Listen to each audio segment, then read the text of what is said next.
Hey, good day, everybody. Nothing overly interesting tonight. We're just getting some stuff that needs to be done before it catches up with me tomorrow.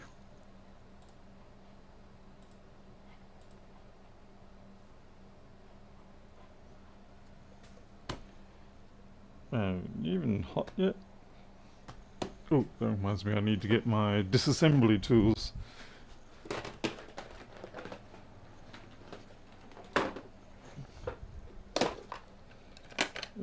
Let's see, that one.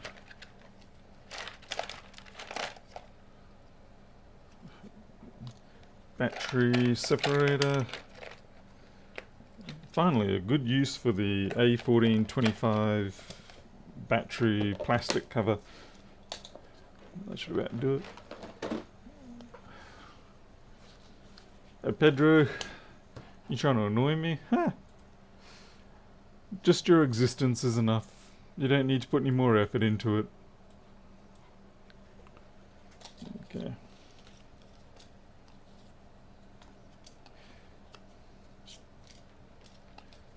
I probably should clean that up. It's got bits of glass from the old jobs. It's okay. That can warm up a bit more.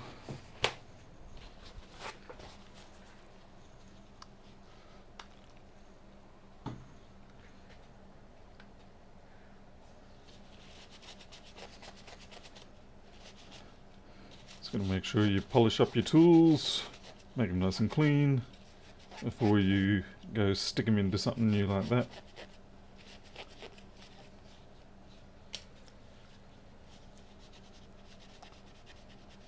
There, John, Arnold, DJ.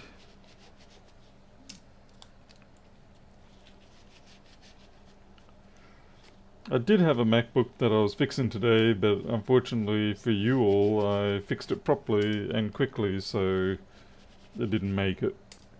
I mean, I might make a video of it later, but it'll have to be a voiceover one because I tried recording the audio from the camera above, and for some reason it didn't come through. Even though it's showing on the VU meter, it didn't come through on the actual recording, so it'll definitely have to be a voiceover. Hey Tradie Trev, been a while. That's probably my fault, I suppose. Oof, it's toasty. Toasty. I have a suspicion that I have actually done this one before, but I can't be 100% sure because I didn't look at the serial number. Actually, maybe I haven't, because this is pretty very nicely bonded down.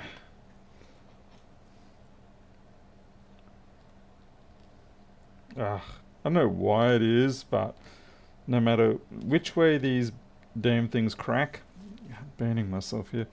No matter which way they crack, you never can get them to flow when you're opening them up. Niemand. Got a feeling I'm going to end up with a lot of bits of trash on the screen on this one. I hope not, but I'm worried about it. Let's see if I can actually grab the adhesive itself. Sometimes if you can do that, you can sort of pull it out the side.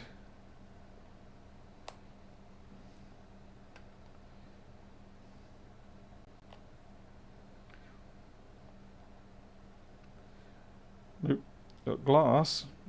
I didn't get the adhesive. There we go. Wrong part.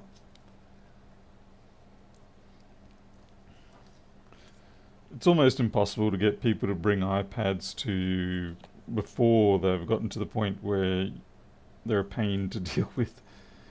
Because obviously everybody's going to be like, well, it was still usable, and they would be quite correct.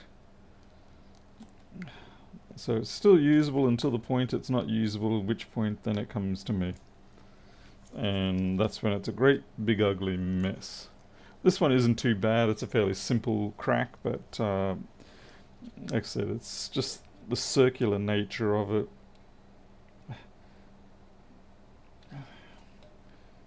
Circle of life.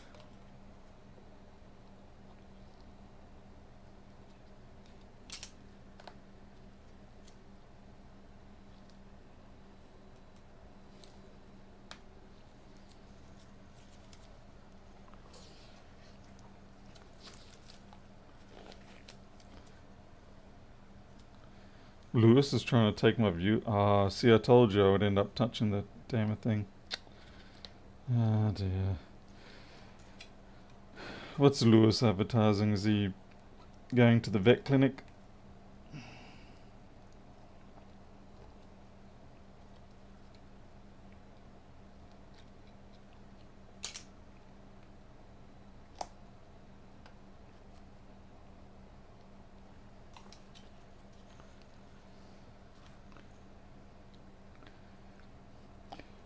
Well, look, I'll make it easy for you. If you actually want to have some sort of interactive discussion, then you probably may as well stay here. If you want to listen to someone, then you probably go with Lewis.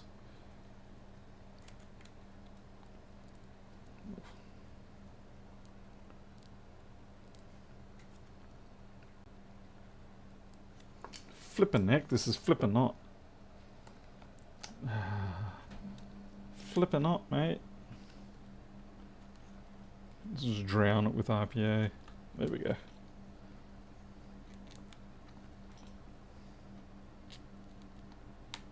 Ach, niemand, don't crack in the middle like that.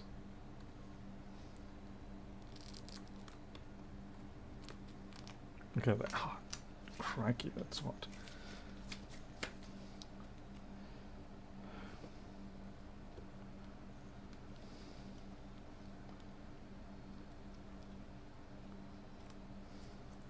What's it? A rant on entitlements and tipping. Oh god, tipping culture, yeah. It was fine, I guess, for many years, but then it did sort of become a bit of an entitlement thing. It's sort of one of those things that morphed into something unfortunate and lost the original purpose, I suppose, to reward. Okay, I'm going to end up slicing my finger clean off at this rate. The trouble with the this is a 9th gen, by the way. The trouble with the 9th gen is, yeah, you got these light sensors here, and you really don't want to butcher them too much. I have had to put them back on before. Geckos are obviously part of the peanut gallery tonight.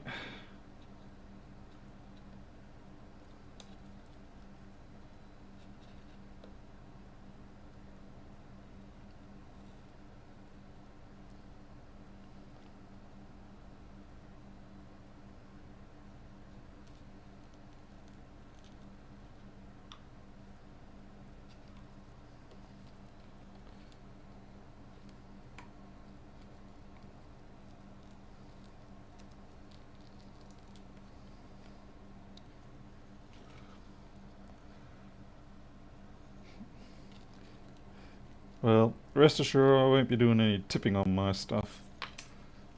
Alright, finally we got through. Okay, this has definitely not been opened before, so it's not one of my prior victims. As you can see, I've left a mark there, which is going to be quite annoying.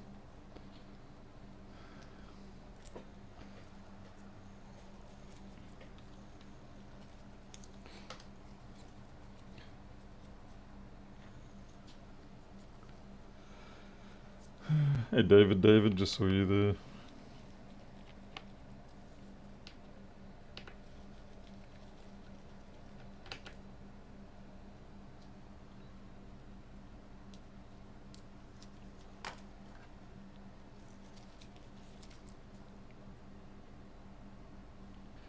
I mean, tipping can be handy, particularly if you're like, well, I gotta admit, like, you know, you'd be a single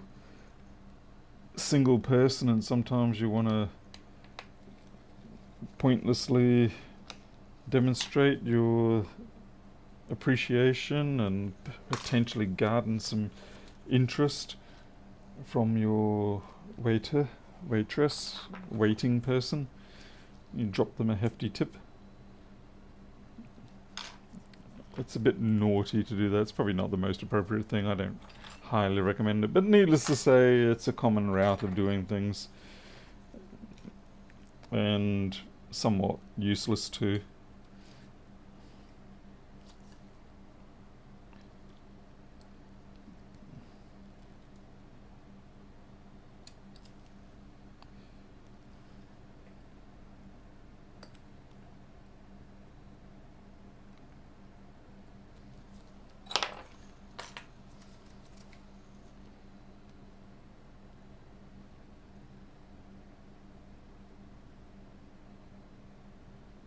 Well, these are didn't quite, they've been glued, not glued in, but that corner adhesive, rubber fill or whatever it is quite strong on this one.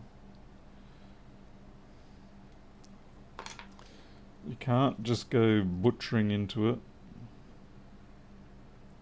As in, you can't just raise up these panels unless you want to raise up your cost of the repair.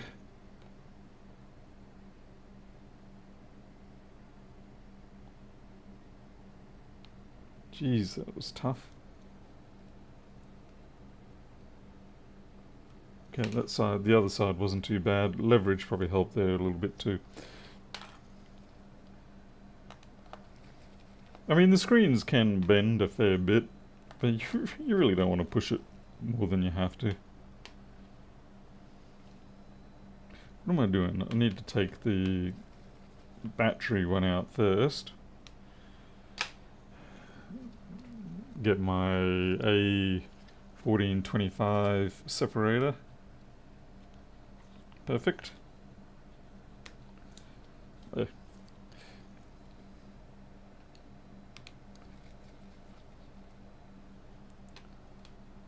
It guarantees that we're not going to have any battery contact going on.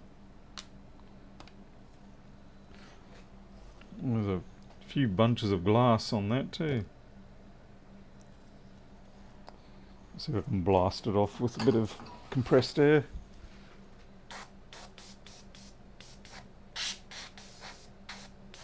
Good job.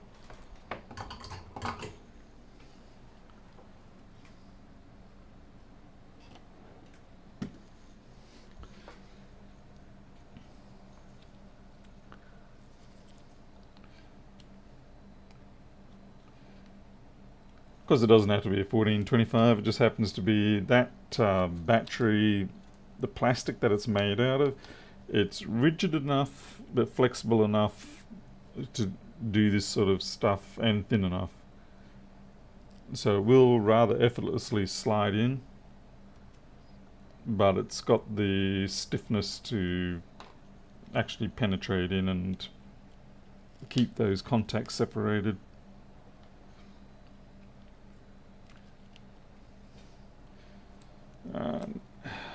Now we're gonna have fun.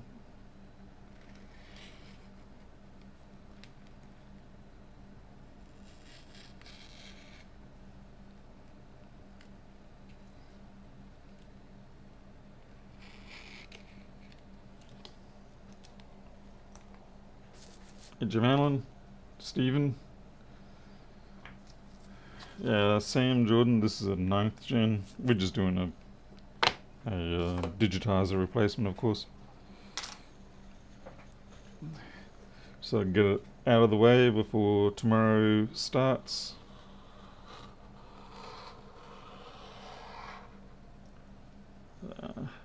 Nice little clump of junk.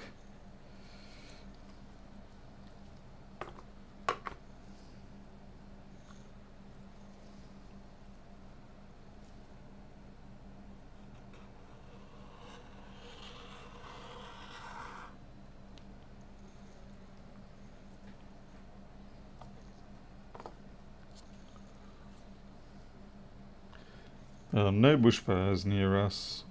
There are further up north and there are further south, but nothing out here.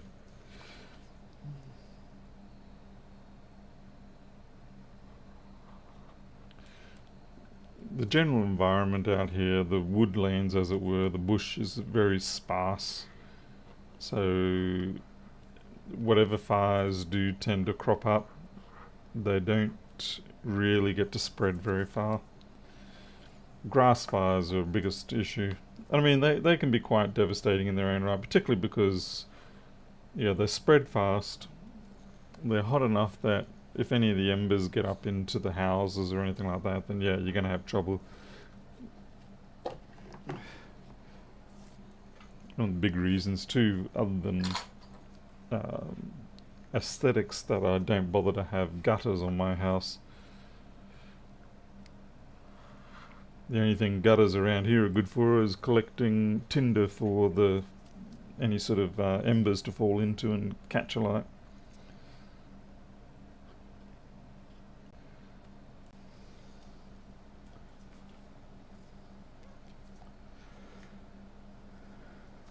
Adrian Russell, it ever so slightly might scratch, but not much really. You get a feel for it. And if it does scratch it, it's well within the limits of the adhesive's ability to compensate for.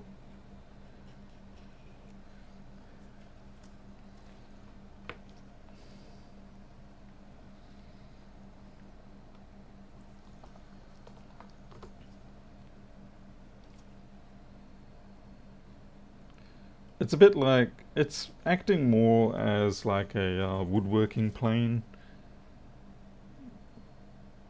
So as you drive the plane across the wood, it just picks up the shaving, and well, in this case, I'm just picking up the adhesive.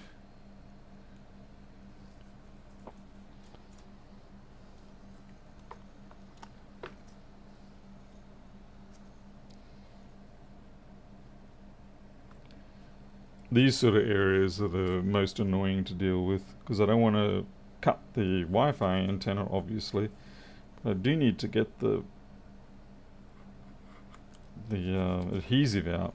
So what you end up doing is you try to get the most of it out, and then you've got to go along with the IPA or whatever and pick up the rest.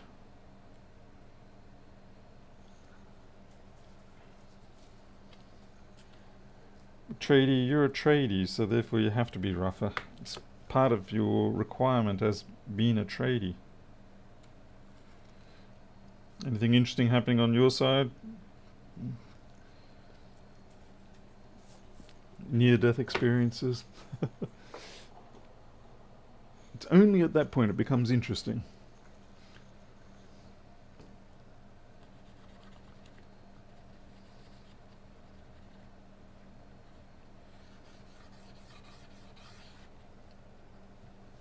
Fortunately, because this is a very clean overall, the adhesive is quite clean, the remaining adhesive, it's not going to be an issue if there's one or two little bits left.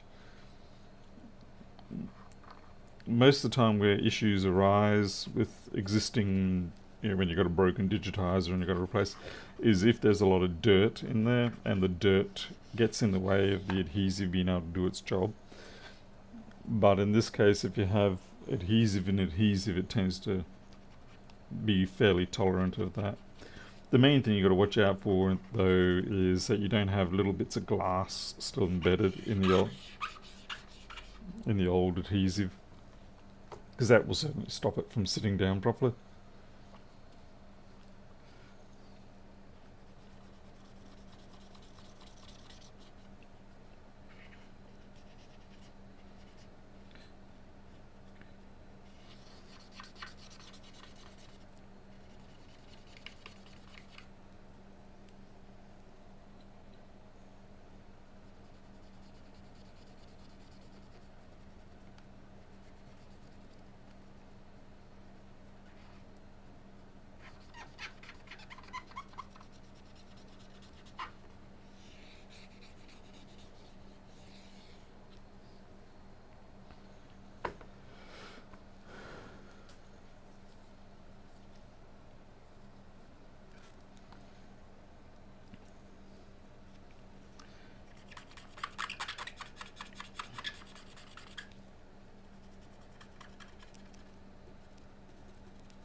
Stephen, there's definitely a lot of very nice aesthetics with wooden houses.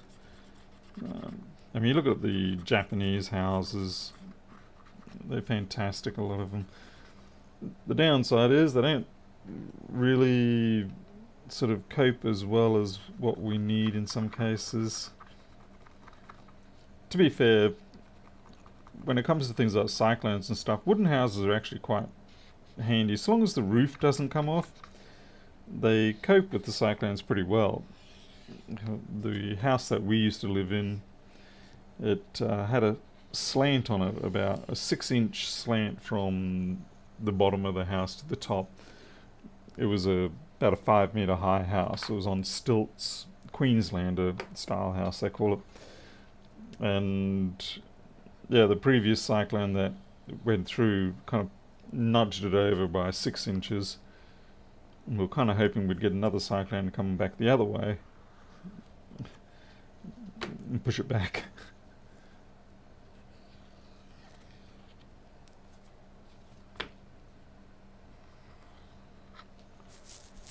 Hey Godfrey and Neo. But yeah, I do quite like wood houses, but I gotta admit, if I had to choose, I'd still probably end up for block house. The biggest problem we have with block houses is that when they built them, when they build them around here, they seem to forget that they need to consider environmental factors. Like, we are living in a hot environment, we need to have appropriate insulation and all that sort of stuff. So instead of having a house that should actually have excellent insulative properties, we just end up with these kilns, single skin block wall kilns with a tin roof on top. It's hellish. A little bit of extra work and a little bit of extra money, and they would be a fantastic thing to have. But nope, gotta save the dollar. Make the house terrible. Okay, so we're just going to take the home button flex off these. Just using a bit of alcohol.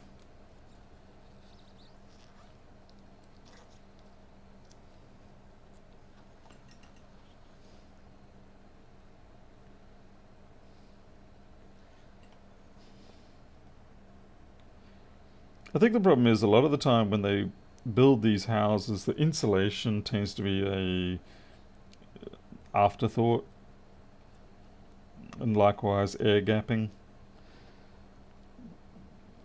And the trouble is, once the house is built, and if you haven't put those things in, then it does make it quite an expensive venture to go and then rectify that, as we are having here.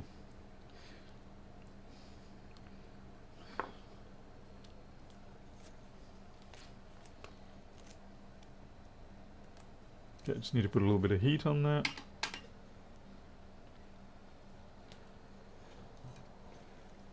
Brick veneer is the best, yeah, for that. Yeah, unfortunately we have all the electrical cabling here comes down from the ceiling in conduit, just sort of like, I think it's about 30 by 15 mil conduit, and it's horrible, it's ugly stuff. There's really not much you can do about it. I mean, you can try slot the wall, but not sure how that would go in terms of legalities. Needless to say, it's a pain and it's ugly. And I don't care for it one bit. Ah, someone just drove glass into his finger. Yeah, let you know you're alive. Big time. Alright, we have to also change the camera support here. Yeah, Godfrey, you gotta have a high roofline. That was the nice thing about Queenslander homes in general, is you had 11-foot ceilings and then you had a gable roof on top typically. So it kept that gave that hot air or the heat to sort of just stay up the top of the roof and keep away from your living area. But instead we've got 2.5 or so ceilings, and then a fairly low pitch on our gable roof, and it's terrible.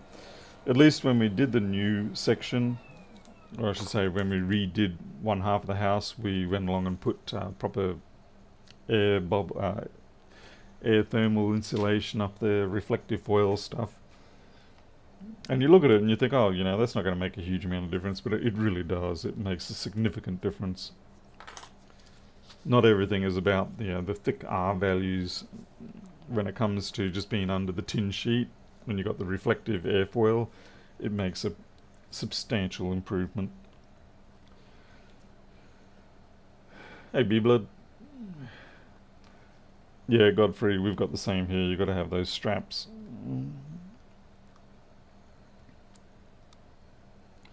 Alright, so do I have to separate? Okay, this one came off nice and neat, thank God.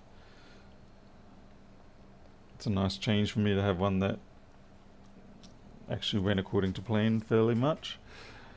Let's see, now where is my stick of glue? Why do I keep losing the glue stick? It's just ridiculous. Oh well, just have to cut it off the butt end of this one.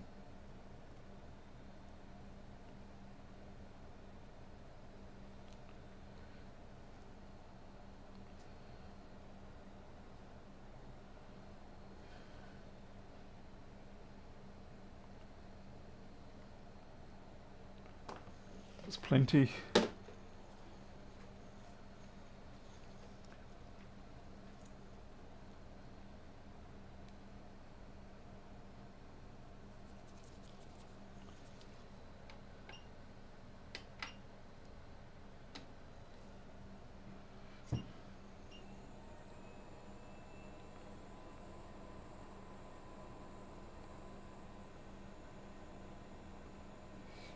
This is Pedro's favourite glue.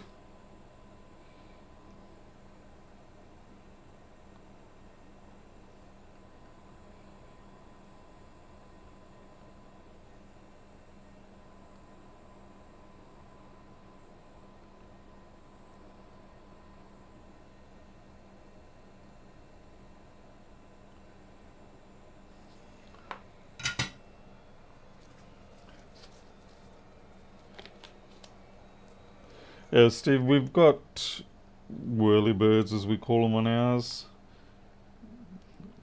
Though I found they generally have a somewhat limited effect overall. I mean, they help, but you've definitely got to have that insulation all ready to roll. Without the insulation, it's just not going to work out. Okay, someone's just slightly off. Solar powered whirlybirds. I never tried those. I always sort of, I don't know, the amount of energy, I don't know.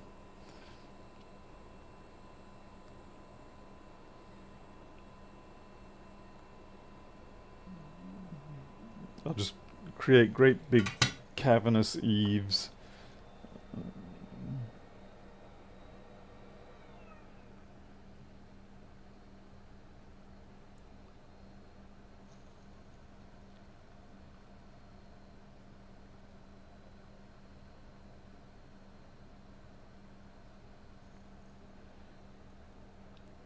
Sorry, what were you saying about display tape? Are you talking about this white tester tape that's around the perimeter? There's no curing required for that. It's just straight up contact. Once you touch, that's it. Which is why it's such a pain if you forget to take something off, or you leave something in there, or you spot a defect, and it's like, too late, it's already touched. It's kind of like contact adhesive.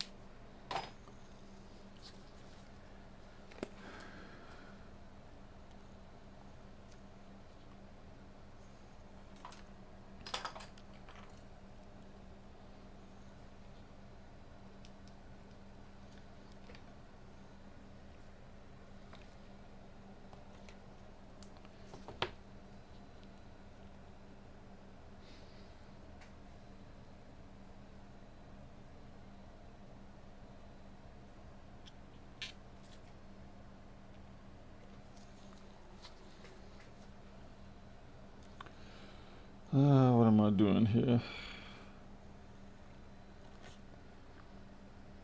Kind of feel like I'm a little bit...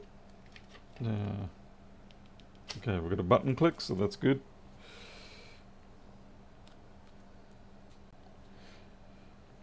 Oh, I know what I'm supposed to be doing. Okay, now, as a general rule, I'm greatly disinclined to do what I'm about to do, but I have to do what I gotta do because of what I did when I did. And that is to resolve this defect here on the glass.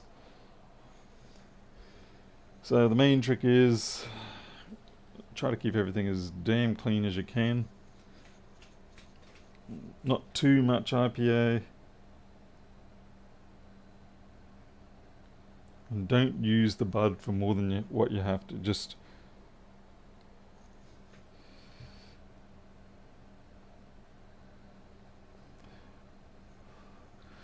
alright, and I'm going to leave it at that. It's not 100% perfect, but I need to be very happy that I managed to actually get it as clean as I did there. That's pretty unusual to get it that clean. Usually what ends up happening is you start spreading the dirt, so to speak. No matter what you try, it just keeps spreading.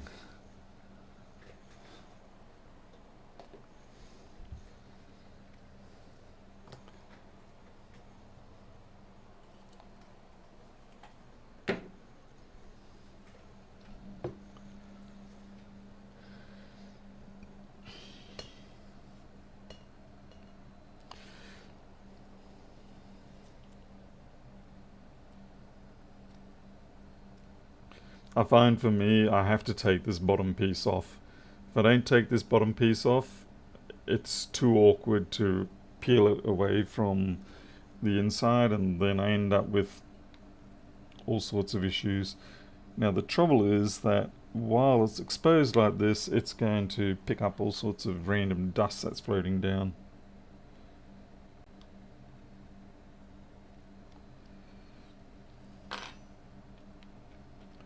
And it likes to stick.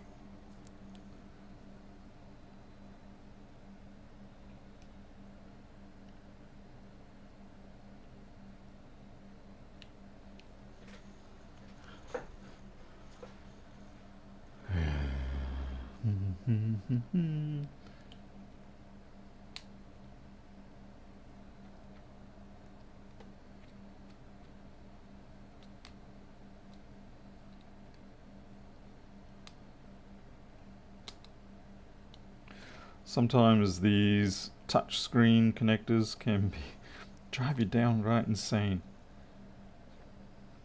You don't want to force it too much, because if you butcher up the receptacles on the logic board, then yeah, you're going to be in for a bad day.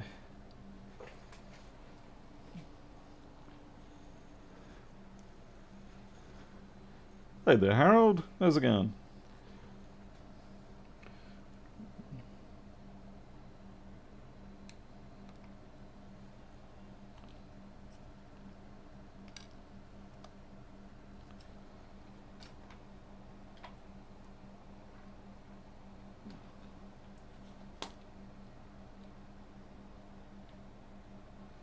Come on, don't get all weak on me now.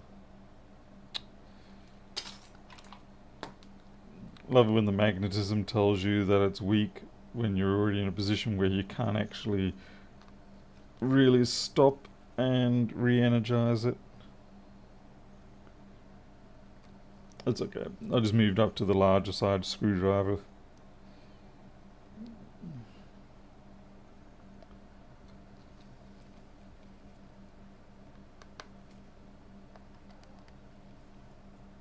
Okay. Take out the battery separator.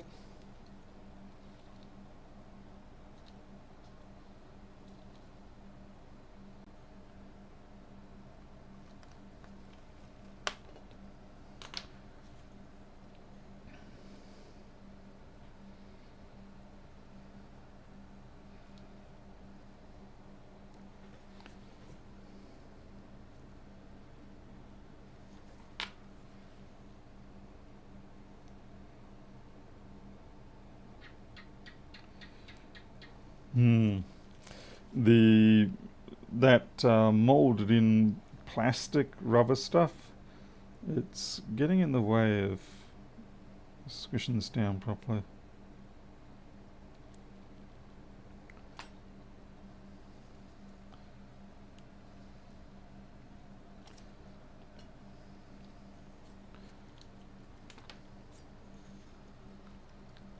Ah, Creature's here. Hey, Creature. If you're wondering about the film, that's why I have that red squiggle on there. I've closed these things up too many times with that inner protective plastic sheet on there.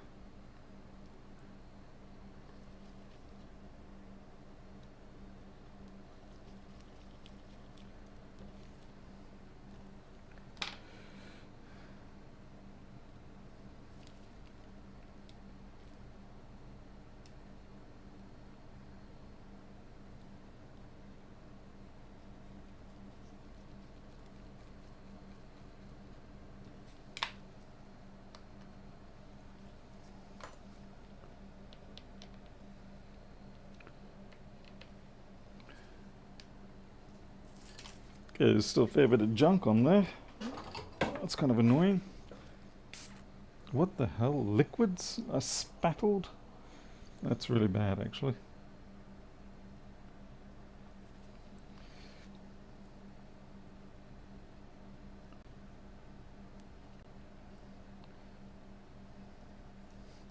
Yeah. Liquids like that, that's really bad news. I don't even actually know how that quite got there, but now I'm concerned.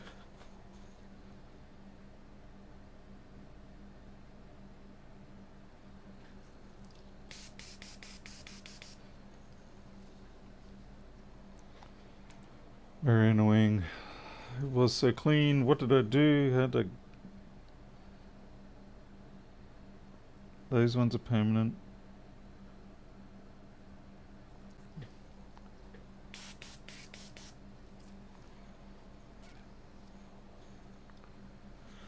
Yeah, I think so too, Creature. I genuinely think so.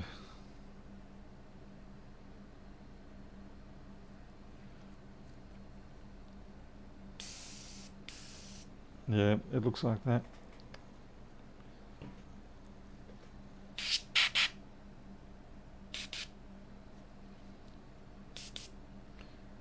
These ones, on the other hand, they're permanent.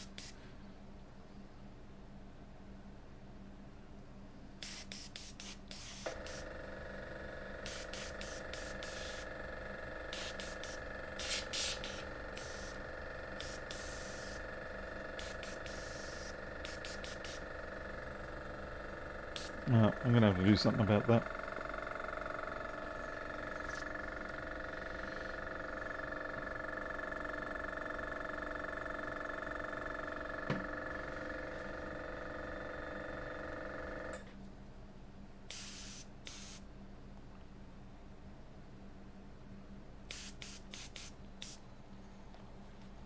So what I've done there is I start out using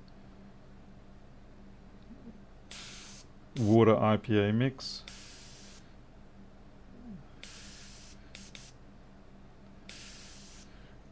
And that helps lift up the junk.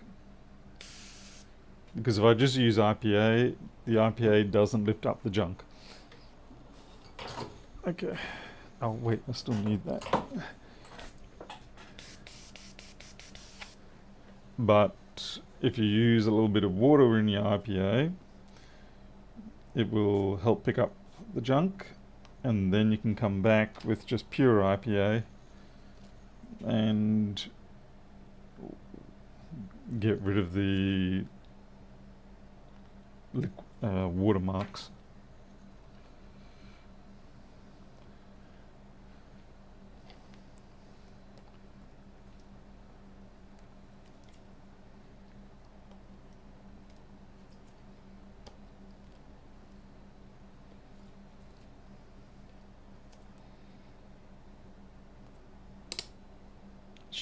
No, you son of a... Oh, what is this? My worst day out?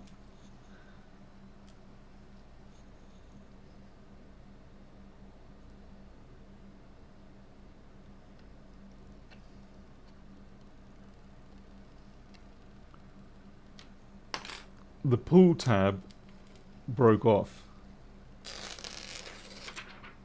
Oh my fucking god. Just gets worse now. The grounding strap.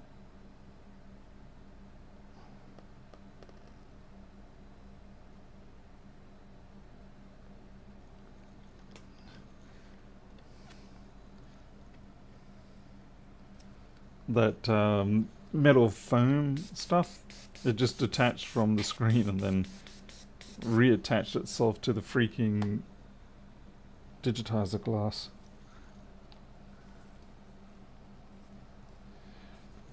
Joseph, I have considered it, but it's a little hard to justify it. It certainly is a useful thing to have, though it won't resolve the issue where you do end up with these little sort of specks that constantly appear. What I would have liked to have done is actually utilize the filtered output from the fume extractor back over onto the top, because that's HEPA filtered, so it would be fairly minimal in dust.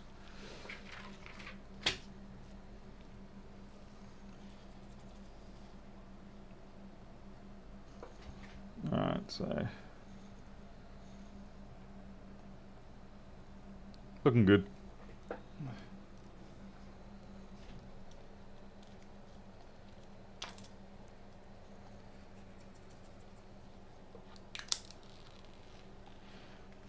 Miraculously, in spite of the fact that that foam touched the digitizer glass, it didn't leave any residue.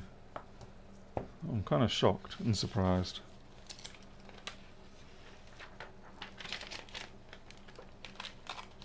Alright, let's put this into the trash.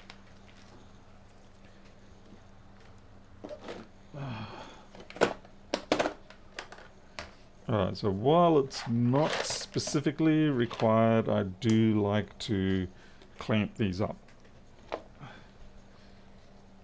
The tester tape should do a good job, but sometimes it doesn't hurt to just clamp it up, squeeze out any bubbles or whatever.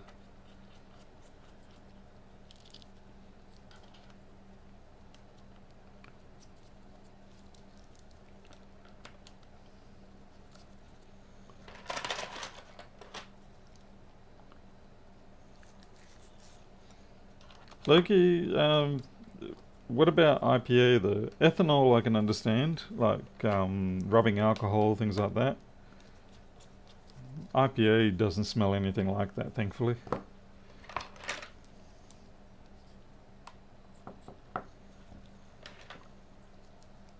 Hey Toby. Hey Catherine.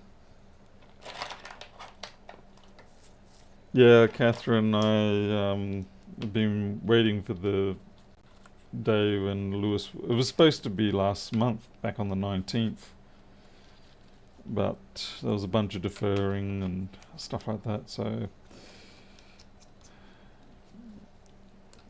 I'm actually kind of surprised of how long it takes for them to get, you know, clinic appointments and things like that.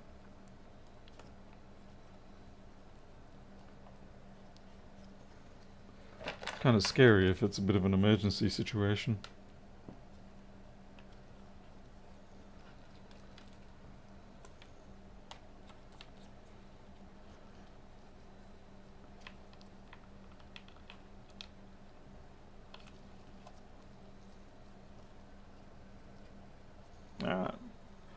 That can sit overnight.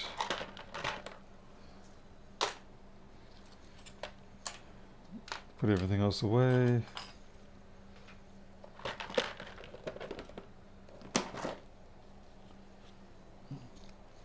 So just see what their charge port's like.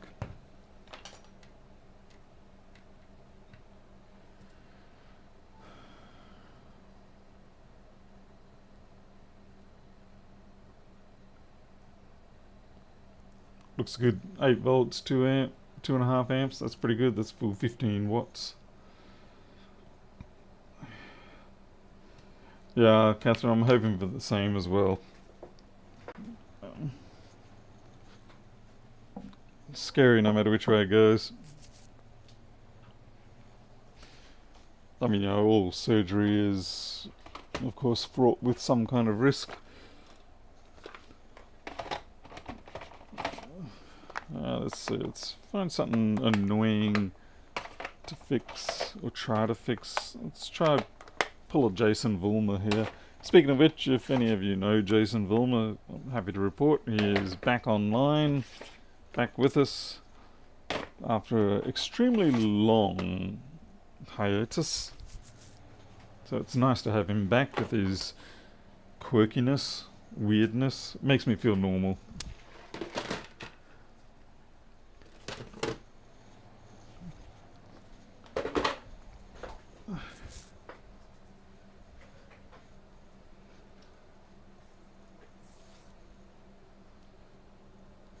Hey there, Osis. What's this? Sebaceous cyst. Oh, they're fun. Sebaceous cysts are fun.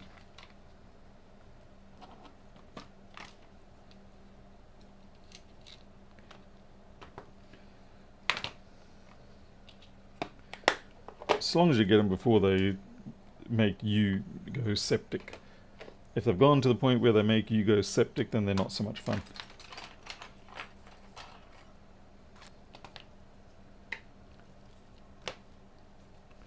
Alright, so this is my old iPhone 7 Plus. It's got a shorted NAND. I don't know if I can actually do anything with this, but I figured it's a little bit before midnight still, so let's see if we can at least take the NAND off without killing it too much.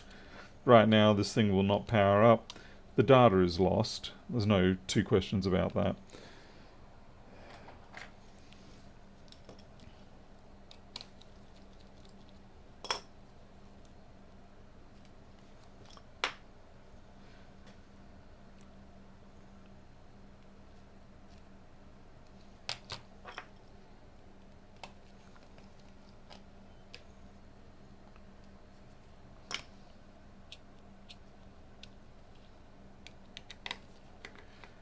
I was fortunate, at least, though. I did have an iCloud backup on constantly.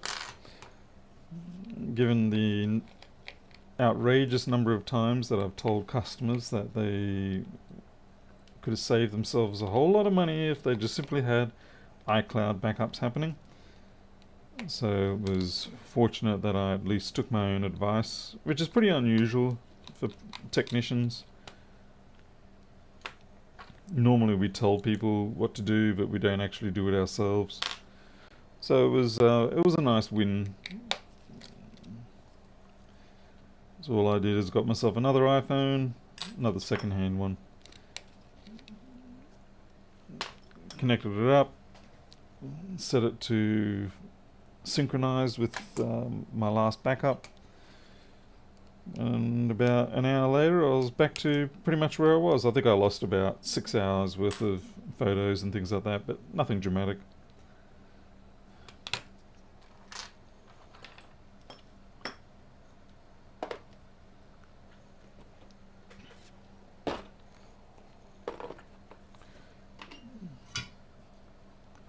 Yeah, iCloud backups are such a hassle-free solution. I mean, yeah, we can hate on Apple as much as we want, but at the end of the day, yeah, they do have that option there. I just wish, well, I shouldn't wish it really because I'd lose business, but it would be good for customers if they enabled it by default with enough capacity for the devices they sold during the warranty period.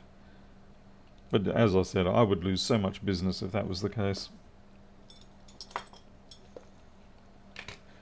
No, they don't creature. At best, usually with the phone, what you'll get your contacts saved and maybe the first couple of hundred photos. They only give you 5 gigabytes by default,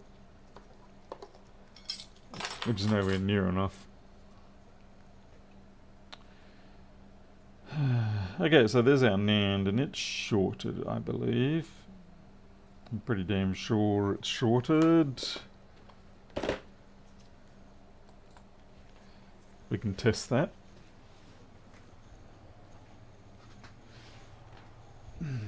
I seem to recall using the infrared camera on it when it happened to me. I need to take this sucker down.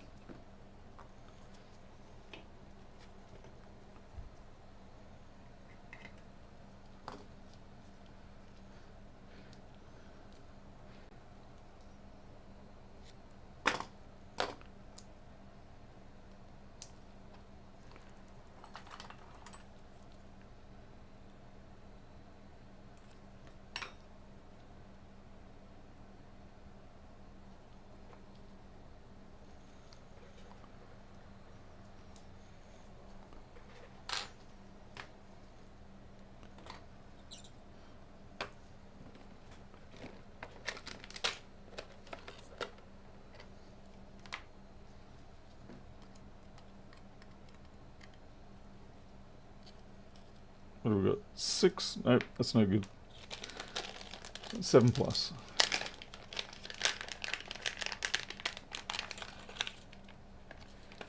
Okay, 7 plus. Looks like I butchered that one already, good and proper. It's perfect.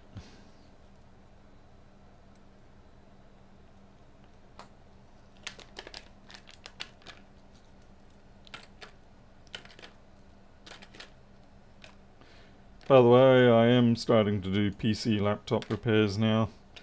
The MacBook market is kind of I wouldn't say drying up, but I'll be honest, there's a lot of other players in the market, and they're eating the absolute daylights out of my queue.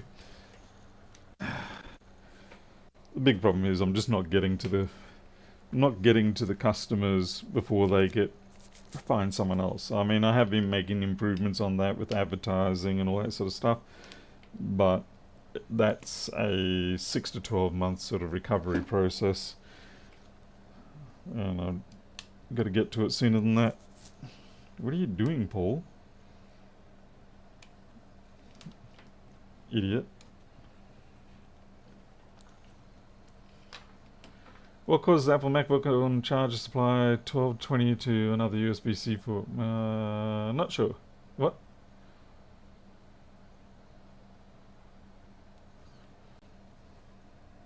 Wait, what am I doing?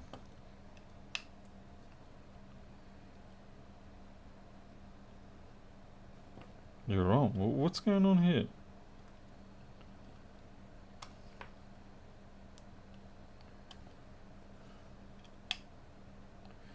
What have I done here?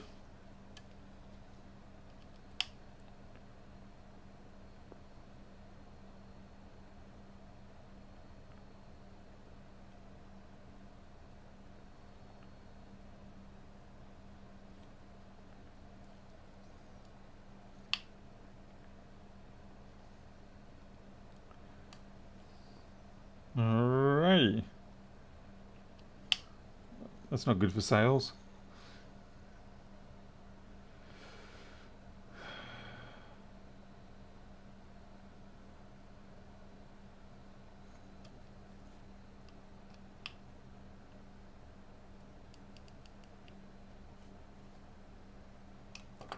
That makes no sense.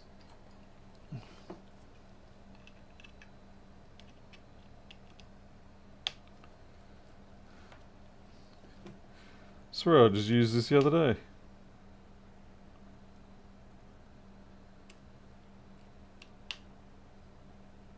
Unless I was thinking of the other one.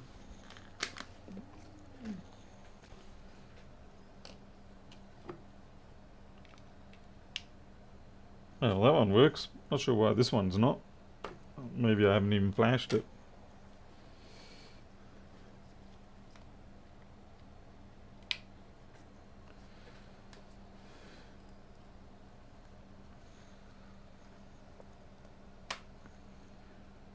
Anyway, let's see what happens when we try to put power on this. So we get 4 volts. It's not shorted while it's not powered up. But if we try to do the boot process,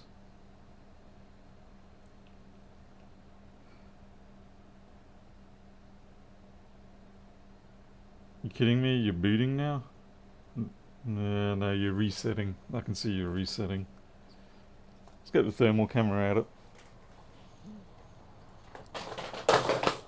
Oh.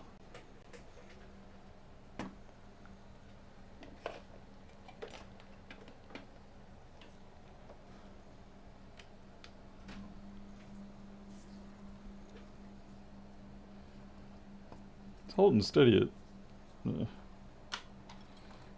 Yes, I'm fairly sure it was the NAND that was dead on this one.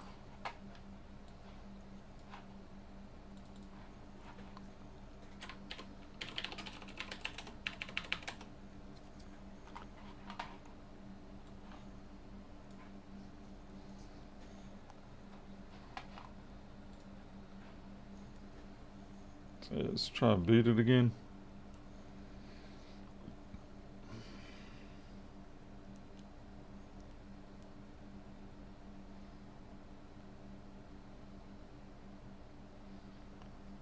Wow, nothing showing up on that.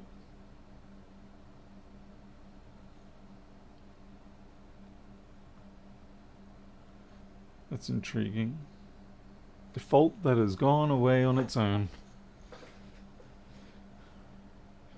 Or maybe...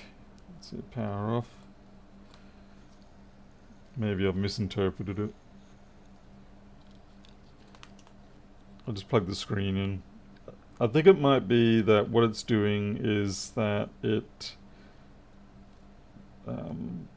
tries to boot, but it gives you a, what do you call it, flashing folder in effect.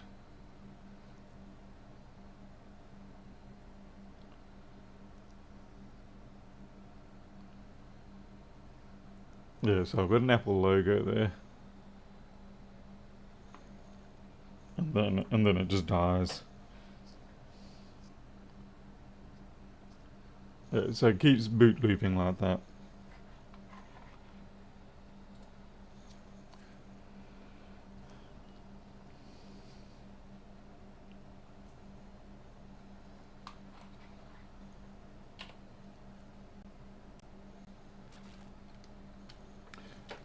No, it's not the TriStar in this case. It's perfectly fine in charging and things like that.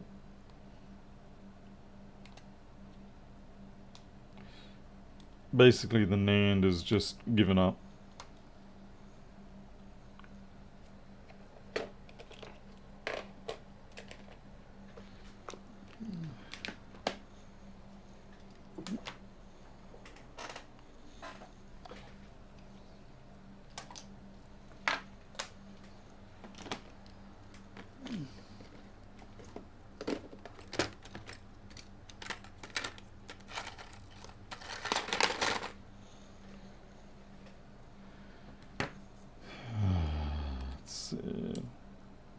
Alright, well, trick is how to get the NAND off appropriately with these things. Tricks of the trade, guaranteed failures. I'm sure there's plenty.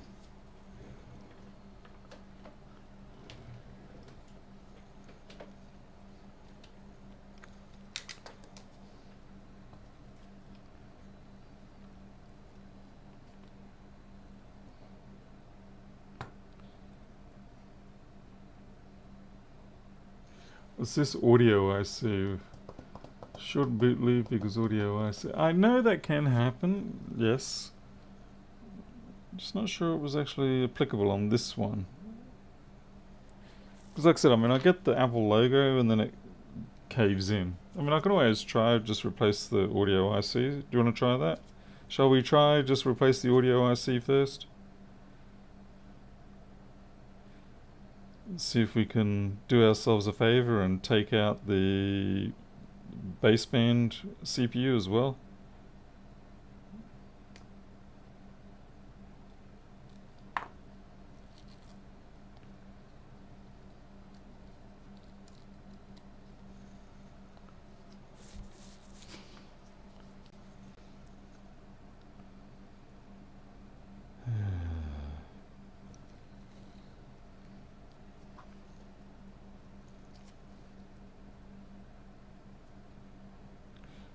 question will be, should I bother to do the multiple links for the audio IC? Alright. This is going to be fun because I haven't actually done an audio IC in a very long time now. So I'm not exactly going to have the feel for it.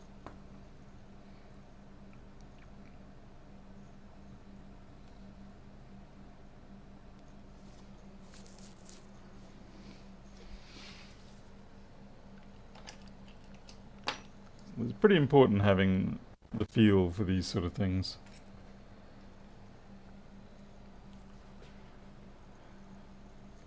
Base pain's overrated right now. Okie dokie.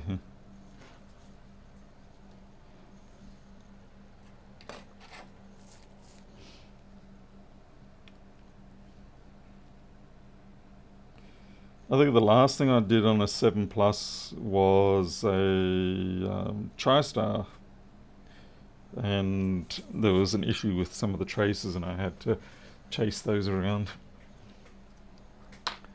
Alright, let's see. Trying to think of what I'm going to use for this.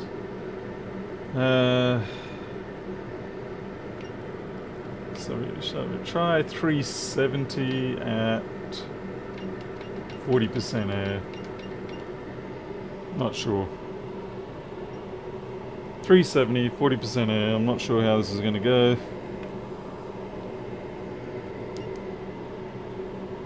Hey, Ruggers.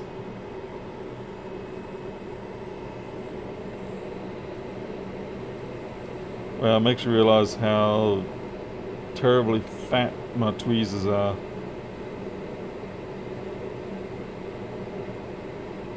I think with this, I usually like to actually pull it up from this angle.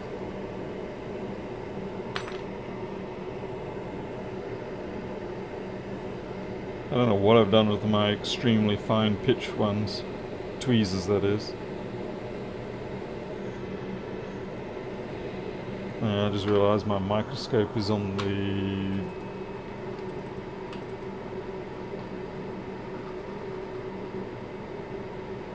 Come on, give me the damn mouse pointer. Honestly, the camera is generally pretty good, but the fact that it keeps forgetting its values and that it takes forever to bring the mouse pointer up is very annoying.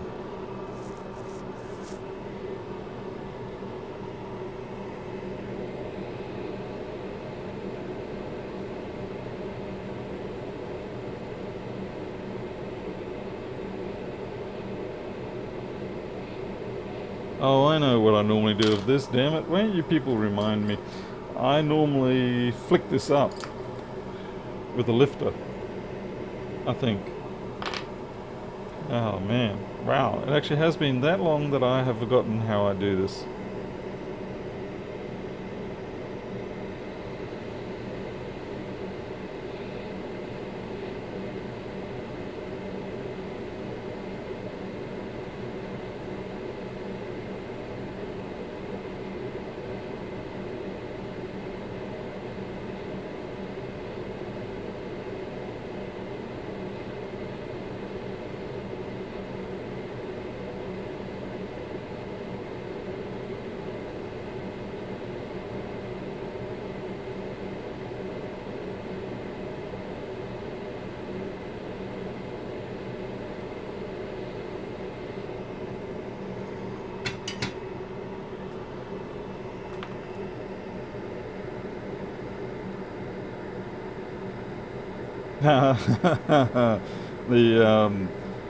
The end balls there, they actually reform together.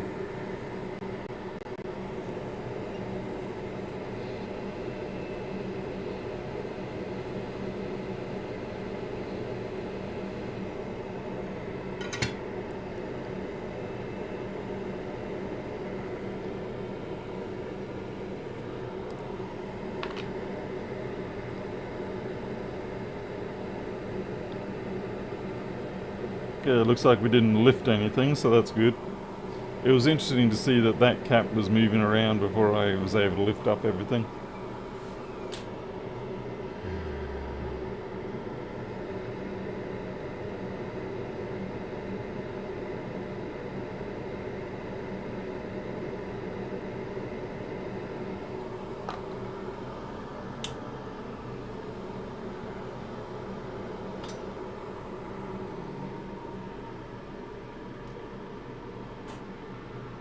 I don't think I've got any spare chips around.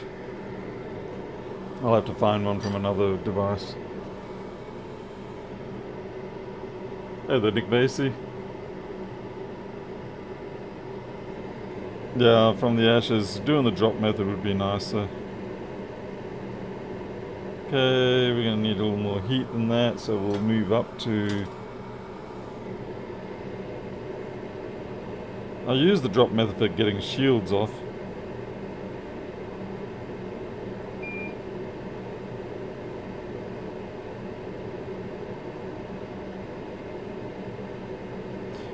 I noticed the pads up the top there were a little bit oxidized, but I'm not sure whether that was just... yeah, sometimes they just go like that. It's not actually the fault, it just happens to be when the ball lifted away, they went that way.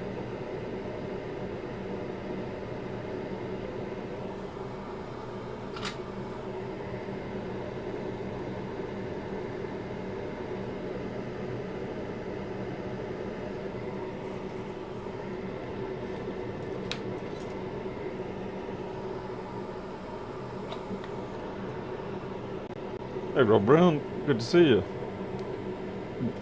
Yeah, we've got a boot loop on this, and this is my own personal iPhone, by the way. Yeah, we've got a boot loop, and I'm not sure whether it's going to be a NAND or whether it's the audio IC.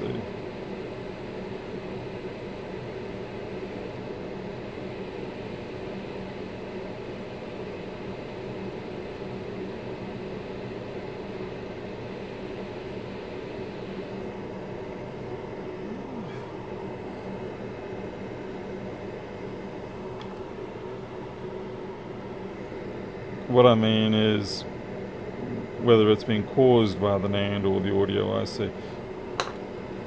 I wonder,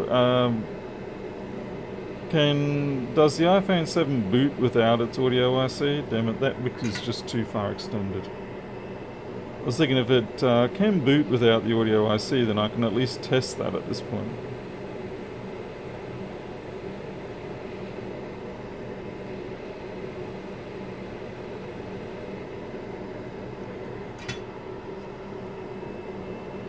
I guess I could try.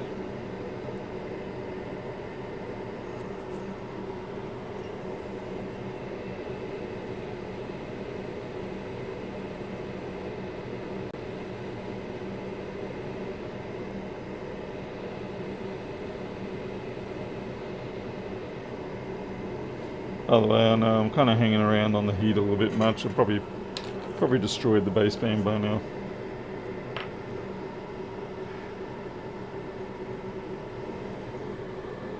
Hey, Rilla. Yeah, let's see if it boots without the audio IC. I have a feeling it won't, but can't hurt to try.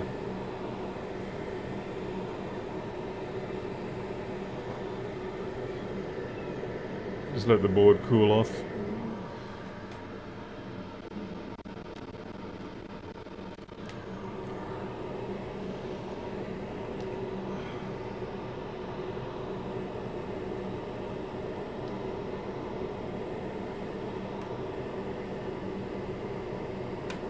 As I said before, I'm genuinely not worried about the data on this because I did already recover it all.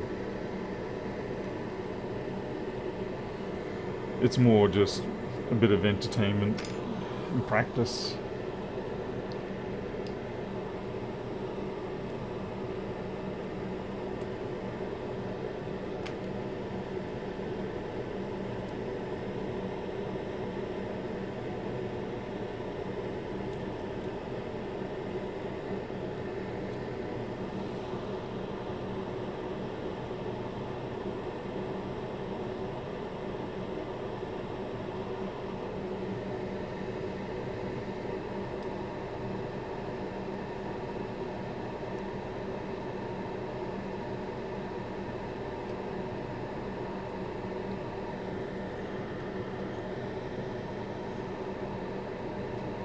No, that just looped.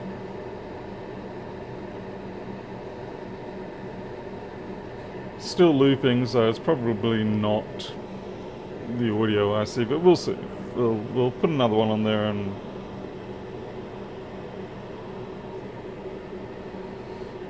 but not looking likely.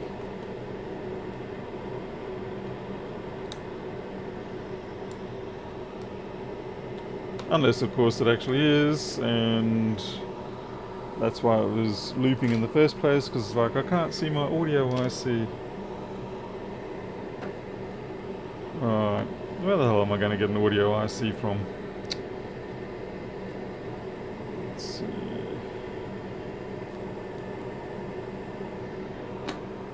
Let's see. It's the same one as the 6S and all the rest of it, isn't it?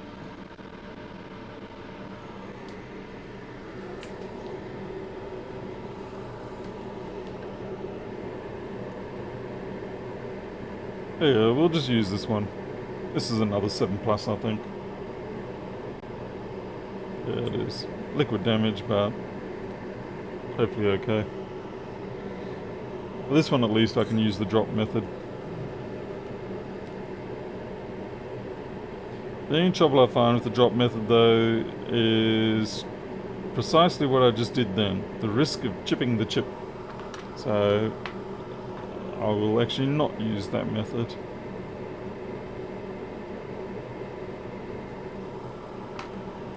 Instead I will use my tweezer method.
Ah.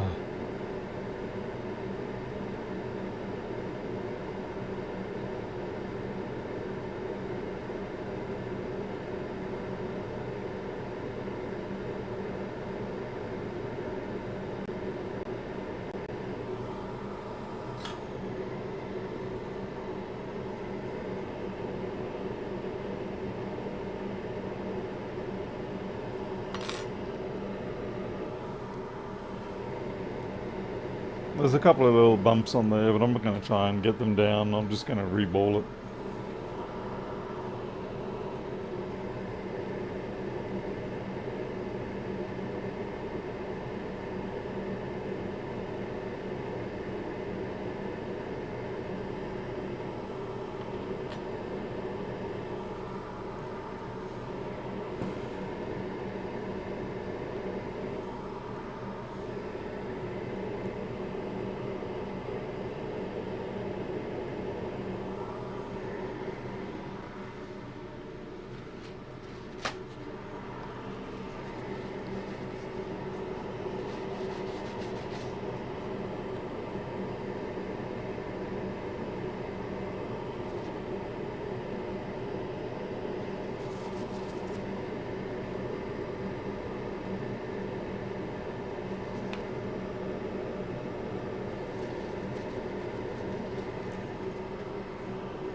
Alright, stencils.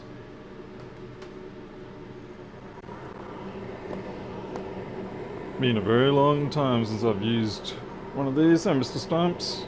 Good morning to you. Let's see. Most of my stencils are all MacBook stuff now.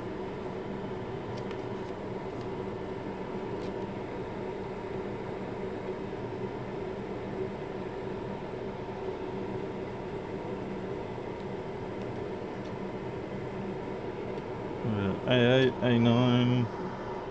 What is this one? A10 or A9? The A10s, damn it. Something might still fit. Actually, now that I recall, there is a stencil on the A9, I think, set that is really close for the audio IC, but not quite. It sort of protrudes a little bit up. I think the UO900, I think, is it.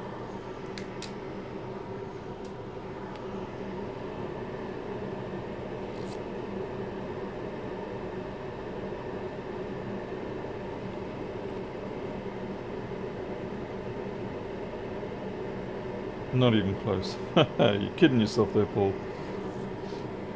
That was a laugh.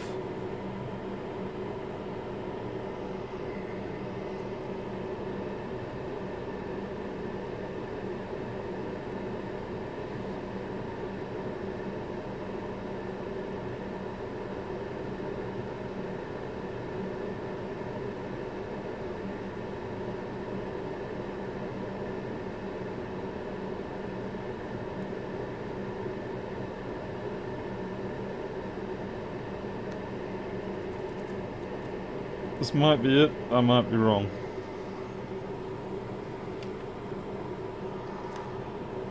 Guess we'll find out.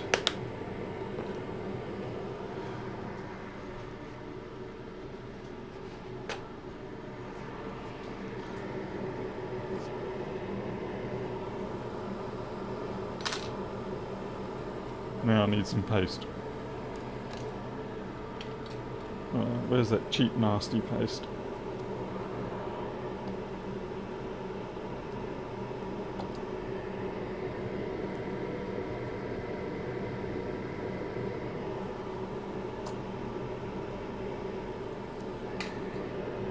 Cheap, nasty, chip quick.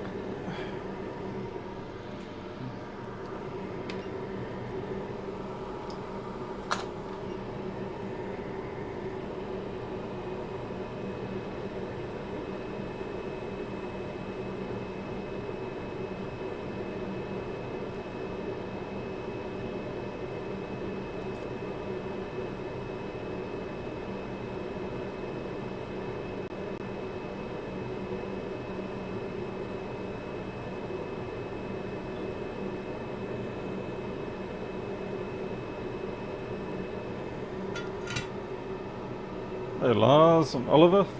It's been a while since I've seen you around, Oliver. Oh man, I just lost my solder. All good.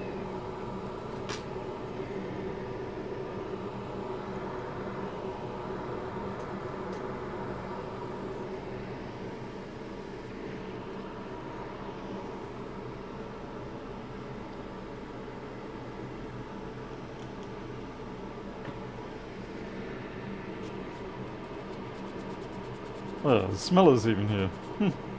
Sorry, which one does the boot loop? The other three on Mikey Vasconcourt's boot loop. Damn it, I've contaminated a plastic razor and it's no good anymore. Crap. I need my squeegee. Well, let's use the monster-sized one.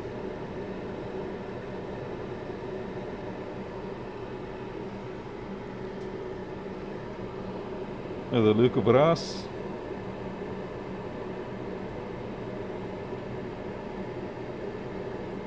I feel like there's actually something down in one of those holes. Okay, that's cleared.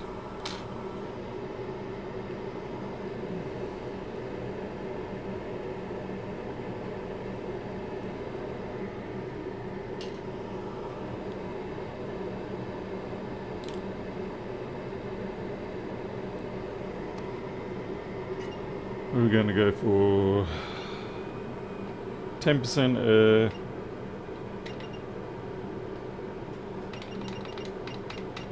250.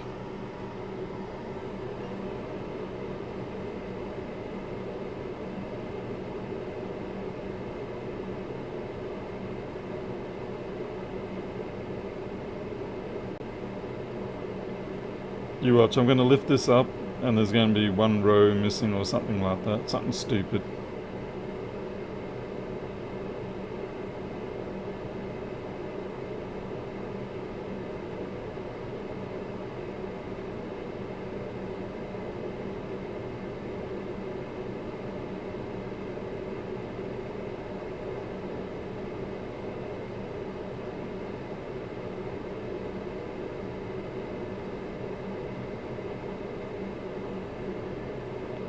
Taking your time there.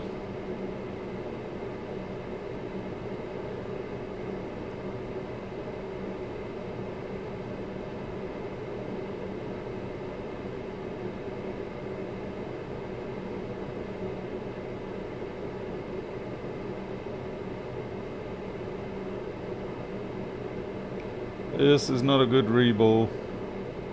See, it's just taking too long. The flux is gone.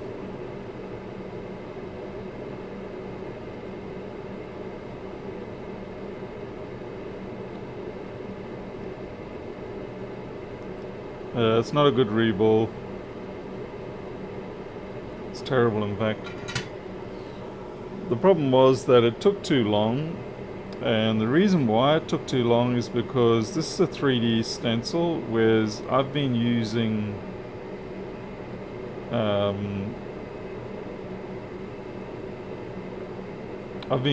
normal thin metal stencils.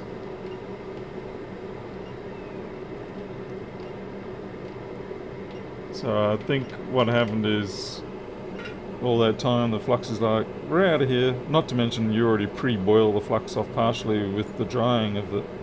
So we'll see what comes of this.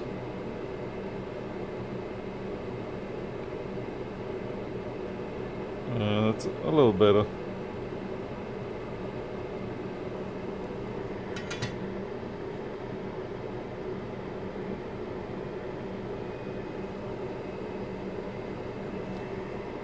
And like I said, this is when we find out we've actually got one row missing.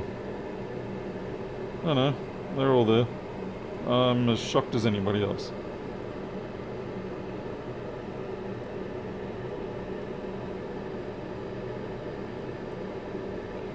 It does need a little bit of a touch-up.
So which ones are we saying are potentially the issues on? I mean, normally the first one we used to ever fix up was, I believe, this one here and these two.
Alright, so C12. I think we'll just take a gamble, maybe C12, and see how we go. Haha. Oh, why is there so much trash on my... That's what I get for cutting hot glue with my knife blade.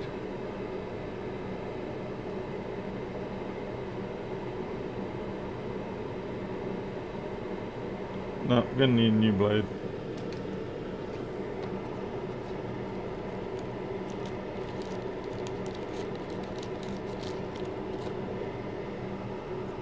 Hey Gustavo.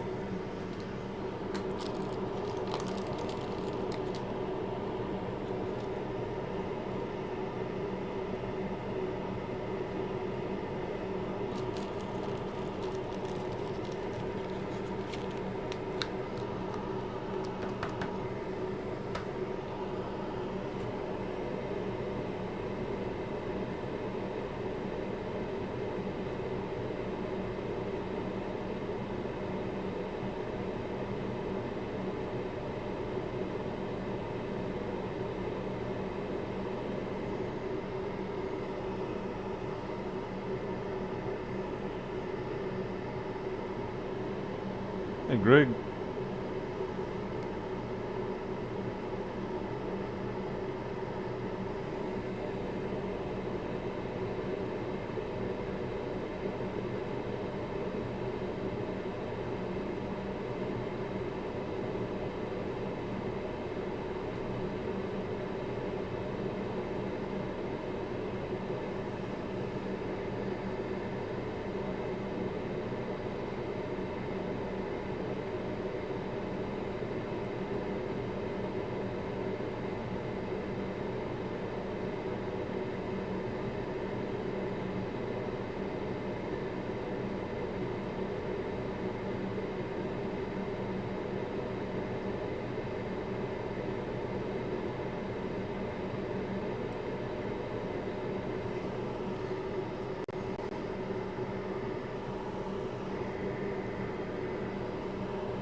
Oh, now I've got to go get some wire for this.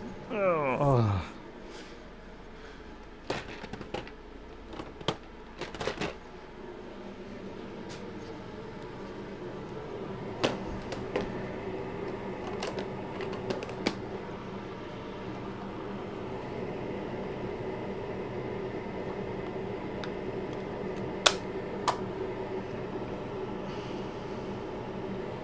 Getting too old to see this wire.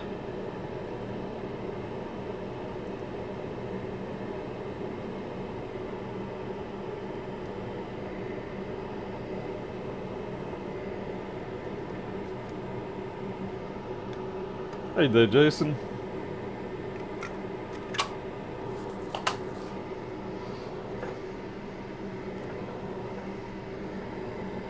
You in Australia or are you over in Japan at the moment?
Hey, blazing.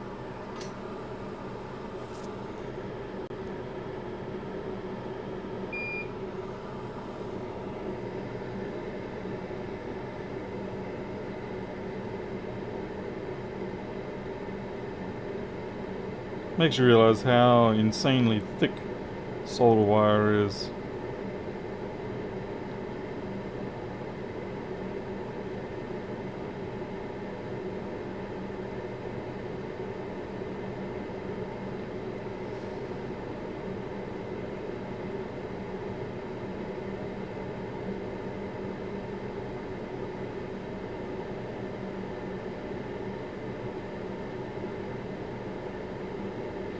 Other than that, pad's moving around.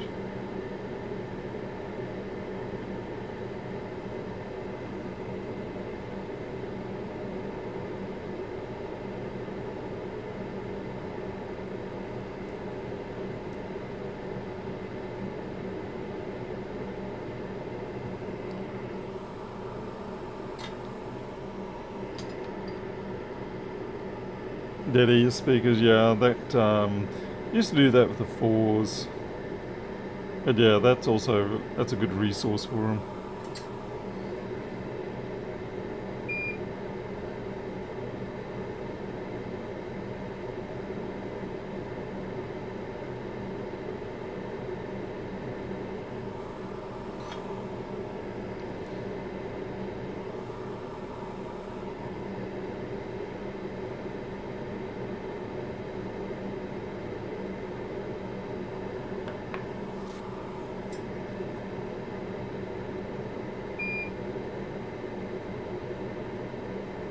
You are not where I want you.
So that'll suffice.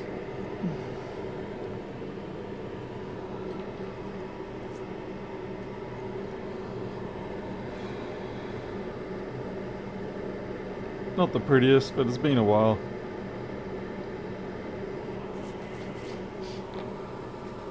I know some people do beautiful swirls and stuff like that. Well, that ain't me.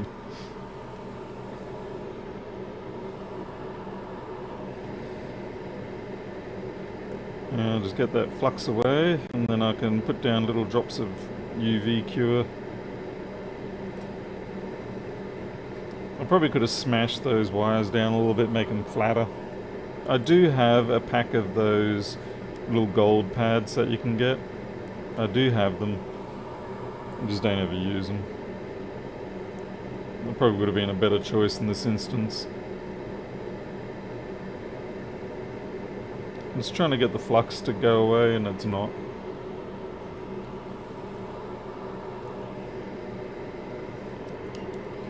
Because I find if I don't get that flux away, then it does tend to result in the UV cure not actually holding down properly.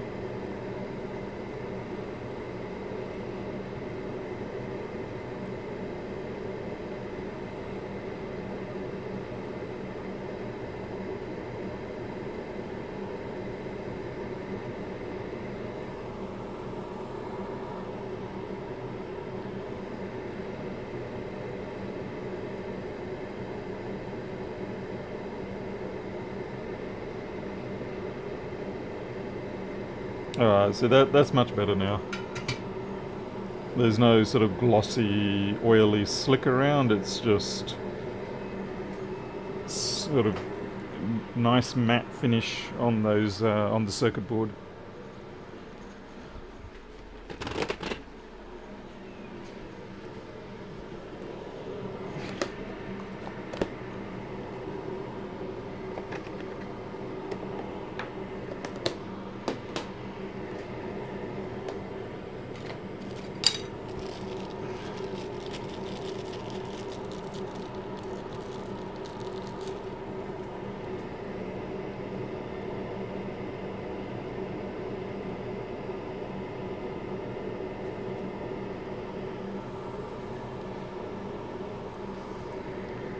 Oops. Okay, not sure if I'm going to go in with the... Yeah, I think I'm going to use the blade to load up the UV. This could help if I was in focus.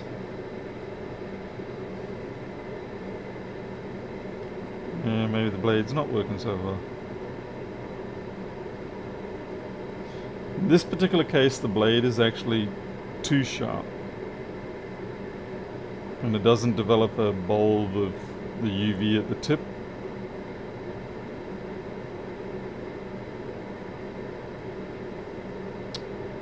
Alright, so the alternative trick is you pull out a thread and you paint it with the thread.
That is way too big a blob.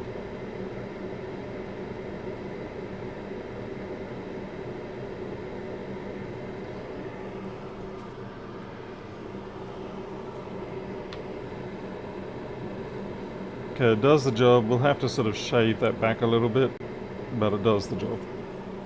Cure it first.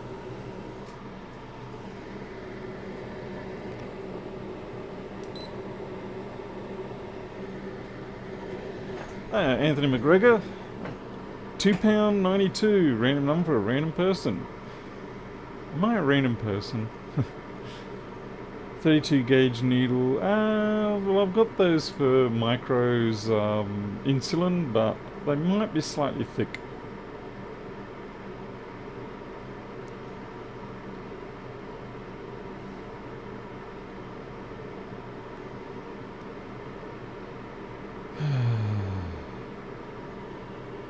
We're at 37, 38, 39, 40 seconds, so we've got 20 to go. One cat whisker, yeah, if you take one of their facial whiskers, that would probably work.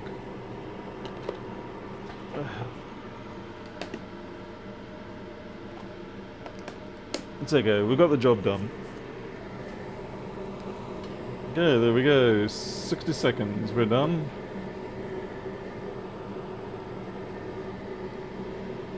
Did you ever get the fence done? Yeah, we've had a fair bit of fencing done. It's not fully complete, but we are sort of at the next holding stage, as it were.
I'll just blow air over that.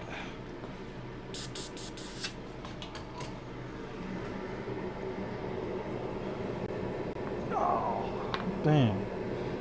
Danger of a brand new knife blade is that it quite happily penetrates straight through gloves. I've got a little bit of oxidation up the top here.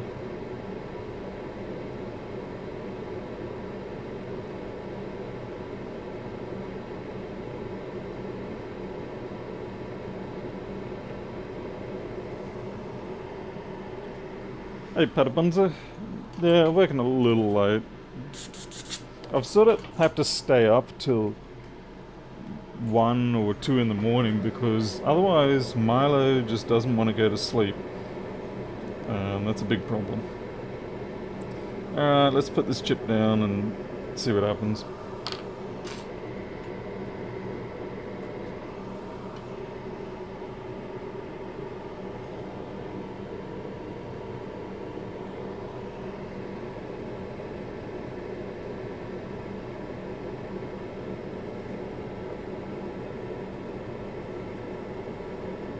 Pretty sure...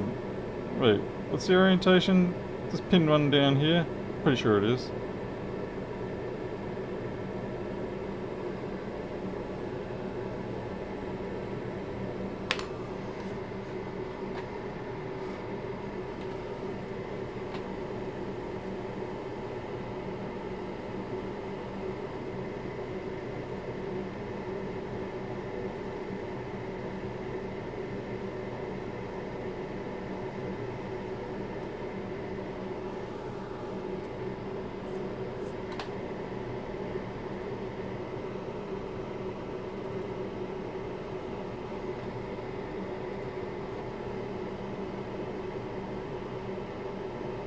Yep, it is.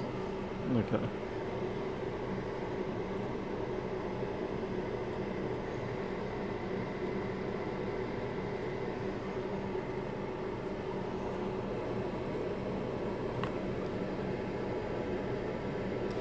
Yeah, naturally someone forgot to put some flux down there. How normal.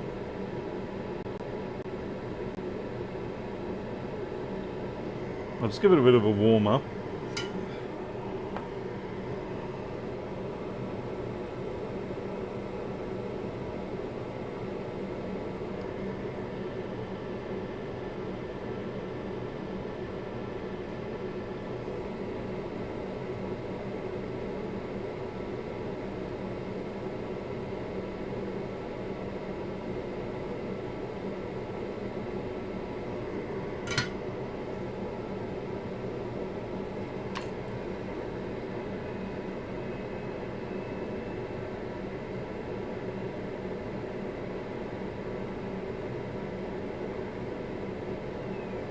Feel like it's a bit too much flux.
What do you reckon? Did they can sit there and pull itself straight, or we're a little too far off? Should it be up a bit further? I actually didn't damn well check, did I? It doesn't have to be straight. In fact, it's better if it's not straight.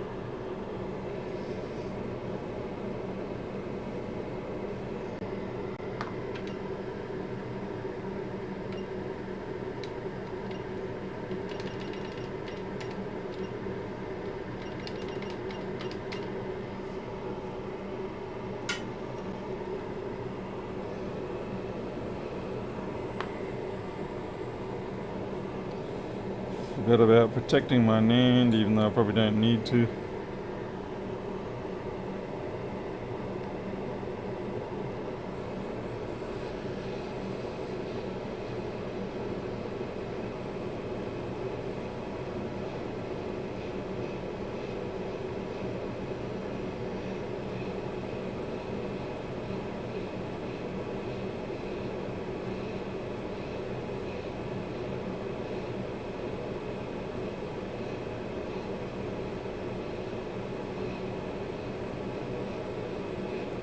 I think that just snapped in.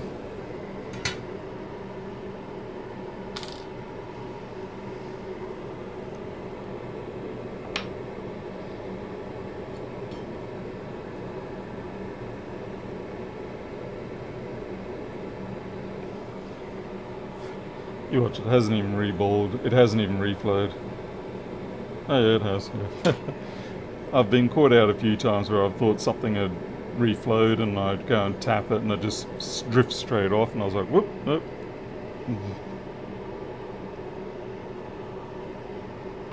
Okay, chip into the cooler.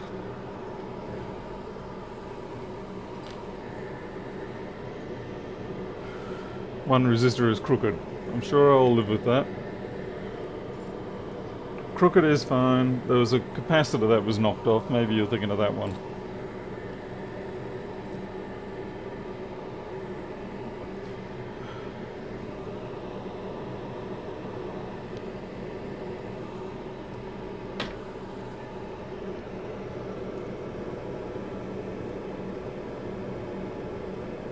I mean, well, what's that?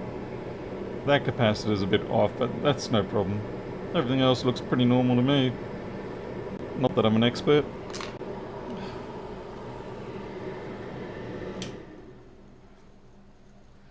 Alright, like I said, I don't have the greatest of hopes, and I'm not going to be upset if it doesn't work. Yeah, it's definitely always nicer when they drift into place, because otherwise you sit there and you're like, is it reballed? Is it reflowed? Do I have to keep adding more heat?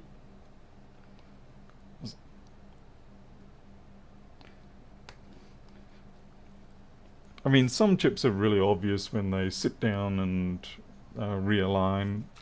Some of them you can actually perceive or see them sit slightly lower. Where did my... Oh, there it is. But these chips are a little bit low to the board, so it's hard to tell.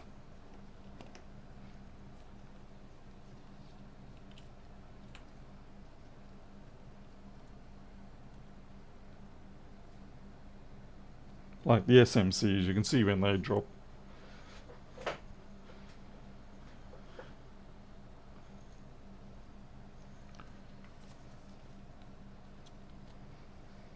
Okay, let's get some power.